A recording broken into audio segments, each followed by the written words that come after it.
আইপিএলের ইতিহাসের অন্যতম সেরা ক্রিকেটার তিনি।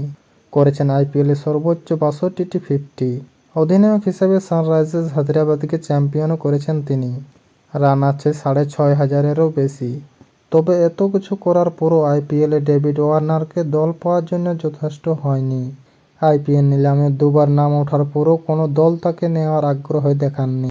ওয়ার্নারের মতো আরও বেশ কয়েকজন রয়েছে তারকা, যারা এবারের আইপিএলে দল পাননি। যদিও তারা কেউই ওয়ার্নারের মতো আইপিএলের কিংবদন্তি নন। দল না পাওয়া ক্রিকেটারদের তালিকা করতে গেলে ওয়ার্নারের পরেই আসে কেন উইলিয়ামসন।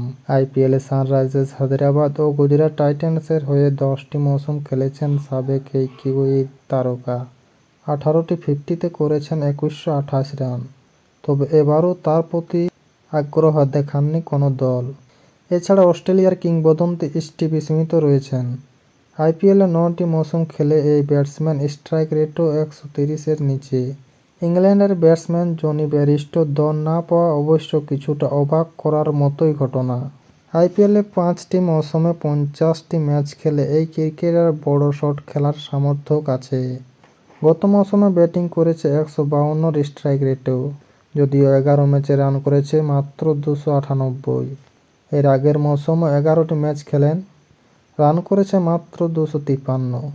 এই দুই মৌসুমে তার বাজে পারফরম্যান্সের কারণেই হয়তো দলগুলি তাকে কেনার আগ্রহ দেখাননি। এছাড়া ইংল্যান্ডের সর্বকালের সেরা বোলার জেমি অ্যান্ডারসন এবারে নিলামে নাম দেন।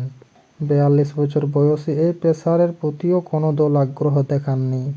বাংলাদেশের মোস্তাফিজুর রহমানের দল না পাওয়ায় বড় ঘটনা। গত মৌসুমে 9টি ম্যাচ খেলে চেন্নাই সুপার কিংসের হয়ে 14টি উইকেট নেন এই পেসার। এর আগের নিলামে প্রতিবারই দল পেয়েছেন তিনি। নিলামে এমনকি ভারতীয় পেসার শার্দুল ঠাকুরও দল পাননি। 2 কোটিতে ভিত্তিমূল্য এই অলরাউন্ডার দল পাওয়াটাই ছিল প্রত্যাশিত। আইপিএলে 98টি উইকেট নেওয়া এই পেসারের দাম কত উঠবে সেটা নিয়ে আলোচনা হচ্ছিল। তবে নিলামে এসে দেখা গেল পুরো উল্টা চিত্র। দল পাননি ড্যারি মিচেল, রাইলি রুজোর মতো ক্রিকেটারও।